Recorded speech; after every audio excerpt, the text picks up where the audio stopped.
In this video, we will be exploring concepts of Indigenous Australian wellbeing, why it is suffering, and what optimal wellbeing looks like for Indigenous Australia.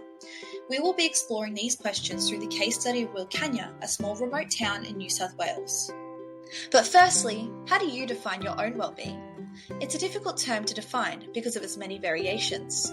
It's no surprise then that such variation in expression can be seen among Indigenous Australians. Importantly, that it is holistic by nature.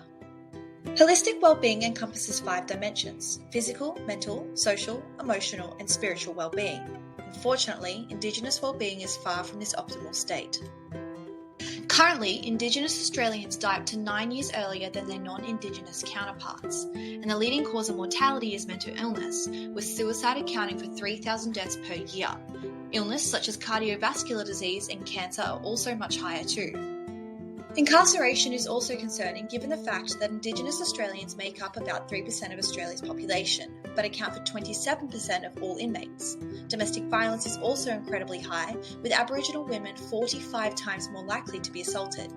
When looking at the case of Wilcannia, these statistics are extremely potent. Currently, the average life expectancy is 37, and assault is approximately 95 people per 1,000.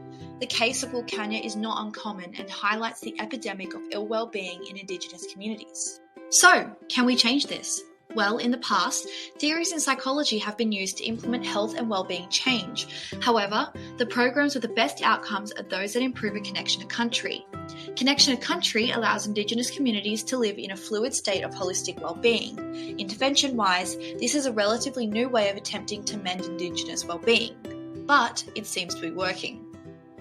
The Indigenous Protective Areas scheme is one such program that promotes well-being through traditional ways of knowing, being and doing. Reports have found that in communities with an IPA, 95% saw economic improvements and 75% saw a decrease in substance abuse and stronger family relations. With regard to Wilcannia, an IPA might be useful as a solution to reduce violence and improve economic stability. Such improvements might enable holistic well-being to take place.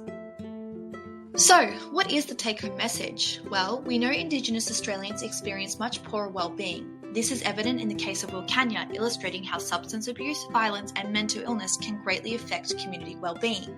Furthermore, we know that these factors of ill well-being grow in the absence of living on country.